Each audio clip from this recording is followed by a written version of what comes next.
अस्सलाम वालेकुम। मैंने अपना एफएससी पार्ट 2 का चैप्टर नंबर 8 स्टार्ट किया हुआ है जिसका नाम है एलिफेटिक हाइड्रोकार्बन्स और आज इसका लेक्चर नंबर है 5। इसके लेक्चर नंबर 5 में हम डिस्कस करेंगे, हम बेसिकली एल्केन्स को स्टार्ट करने लगे हैं। जो एल्केन्स होती हैं या एल्कीन्स एल्काइंस है इस चैप्टर में या कहीं भी आप ऑर्गेनिक केमिस्ट्री में जब भी इनको डिस्कस करते हैं तो हमेशा हम देखते हैं इनके प्रिपरेशन के मेथड्स, हम देखते हैं इनकी फ़िज़िकल प्रॉपर्टीज़ और केमिकल प्रॉपर्टीज़, और केमिकल प्रॉपर्टीज़ में उनके रिएक्शंस होते हैं। तो आज हम एल्केन्स का स्टार्ट करें। एक सिंपल सा, एक थोड़ा सा ब्रीफ सा इसका इंट्रोडक्शन होगा, उसके बाद हम इसकी प्रिपरेशन स्टार्ट करेंगे। तो चलिए स्टार्ट करते हैं।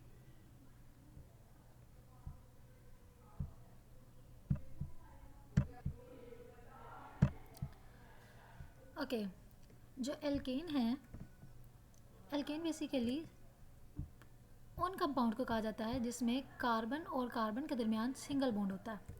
सिंगल बॉन्ड होता है सब कार्बन के दरमियान। कार्बन जो है, कार्बन की वैलेंसी 4 होती है, तो हर एक कार्बन जो है उसने 4 बॉन्ड्स बनाए होते हैं। कार्बन टू कार्बन भी कुछ बनाए होते हैं और कुछ कार्बन टू हाइड्रोजन बनाए होते हैं। अब देखें, हर कार्बन की 4 वैलेंसी सेटिस्फाइड है, उसने सिंगल बॉन्ड बनाया हुआ है, सिग्मा बॉन्ड बनाया हुआ है, तो उसके सारी बॉन्ड जो हैं वो स्टेबल है। इस केस में जब उनके सारे बॉन्ड्स स्टेबल होते हैं तो वो जब स्टेबल है तो उसको फर्दर रिएक्शन की ज़रूरत नहीं होती, वो उसकी सबसे ज़्यादा स्टेबल फॉर्म है। तो एल्केन जो होती हैं वो हाईली स्टेबल होती हैं। और जब कार्बन है, कार्बन की 4 वैलेंसी है और कार्बन ने 4 बॉन्ड बनाए हैं, तो उसमें जो इसकी हाइब्रिडाइजेशन होती है वो होती है sp3। कार्बन की इसमें हाइब्रिडाइजेशन sp3 होती है, और वो किस तरह से होती है देखें।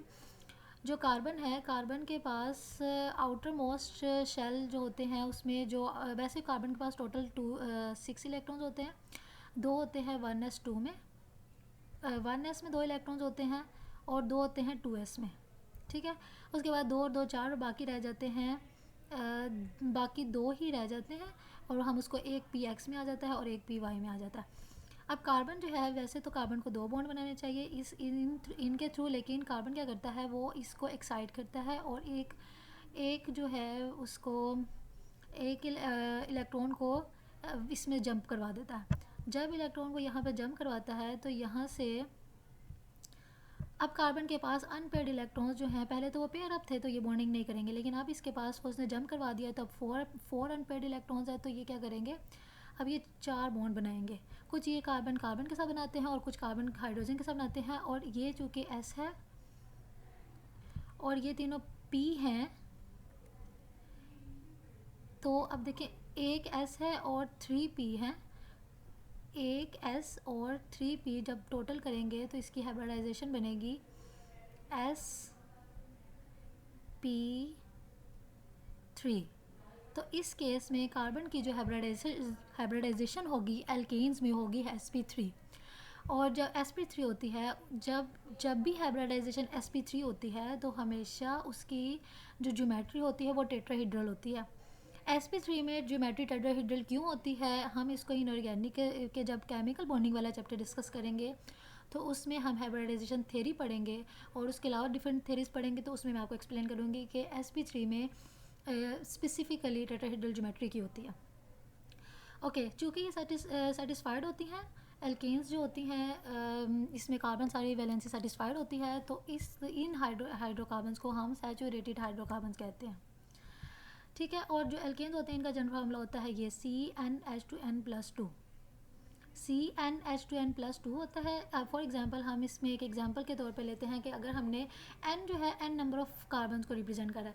फॉर एग्जांपल अगर कार्बन 1 है, ठीक है, तो हम यहाँ पे n की वैल्यू 1 पुट करते हैं, यहाँ पे भी 1 पुट किया, यहाँ पे भी 1 पुट किया, तो 1 का कार्बन का तो 1 ही आ जाएगा, और यहाँ पे 2 1 2, 2 1 से 2 होगा तो 2, ये 2 ही आ जाएगा, और 2 + 2 4। अब यहाँ पे आया कार्बन 1 है, हाइड्रोजन 4 है। ये सबसे सिंपलेस्ट मेंबर होता है एल्केन का, और इसका जो नेम है वो होता है मीथेन। ठीक है, इस तरह से आप अगर टू पुट करेंगे तो यहाँ पे आंसर जो है वो C2H6 आएगा, और इस तरह से आप ऐड करते जाएंगे, और एल्केन्स का कि जिस भी कंपाउंड का आप चाहें आप उसका जो है मोलिकुलर फार्मूला फाइंड कर सकते हैं। ठीक है, जो है मीथेन है, एल्केन फैमिली का सबसे सिंपलेस्ट मेंबर जो है वो मीथेन है। हमेशा याद रखिएगा, एल्केन फैमिली का सबसे सिंपलेस्ट मेंबर जो है वो मीथेन है। ठीक हो गया। उसके बाद सिंपली इसमें समझ आ गई है। ओवरऑल इसमें सैचुरेटेड ये हाइड्रोकार्बन होते हैं, इनमें कार्बन कार्बन सिंगल बॉन्ड होता है, sp3 हाइब्रिडाइजेशन होती है, टेट्राहेड्रल ज्योमेट्री होती है, इसका जनरल फार्मूला होता है CnH2n+2 और इसका सबसे सिंपलेस्ट मेंबर होता है वो है मीथेन। ठीक है, उसके बाद अब देखें, हम जब भी डिस्कस करते हैं तो हमेशा याद रखें, हम जितना भी अगर हम एल्केन्स डिस्कस कर रहे हैं या एल्कीन डिस्कस कर रहे हैं, एल्काइंस डिस्कस कर रहे हैं, जब भी इन्हें डिस्कस करेंगे, हम एफएससी में डिस्कस करें, बीएससी में डिस्कस करें, हमेशा हम इनको डिस्कस करेंगे। इनकी हम तीन ही चीज़ें डिस्कस करेंगे हमेशा। एक है इनकी मेथड ऑफ प्रिपरेशन, हम इनका मेथड ऑफ प्रिपरेशन डिस्कस करेंगे, हम इनके केमिकल रिएक्शंस या केमिकल प्रॉपर्टीज़ डिस्कस करेंगे और फिजिकल प्रॉपर्टीज़ डिस्कस करेंगे, जिनको हम एप्लीकेशंस भी कहते हैं। ठीक है, तो अब सबसे पहले हम चूँकि इस वीडियो में हम स्टार्ट कर रहे हैं अपने प्रिपरेशन के मेथड्स, तो इसमें सबसे पहला जो मेथड आता है प्रिपरेशन का, इसके बेसिकली 5 मेथड्स हैं।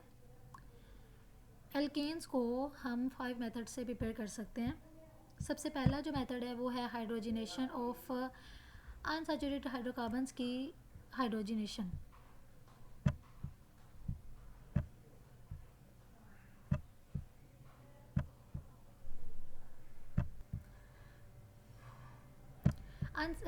हाइड्रोजिनेशन ऑफ अनसैचुरेटेड हाइड्रोकार्बन्स पहला मेथड है। अनसैचुरेटेड हाइड्रोजिनेशन की जाती है अनसैचुरेटेड हाइड्रोकार्बन्स की। जैसे इसमें क्या करते हैं हम, अल्कीन्स है उनमें डबल बॉन्ड होता है, अल्काइंस है उनमें ट्रिपल बॉन्ड होता है। अगर हम उनमें हाइड्रोजन ऐड करते जाएँ तो ऑब्वियसली वो अल्केन में कन्वर्ट हो जाएंगे, तो उनके हाइड्रोजिनेशन से हम एल्केन्स प्रोड्यूस कर सकते हैं। उसी तरह से अल्काइल हैलाइड्स हम प्रिपेयर कर सकते हैं।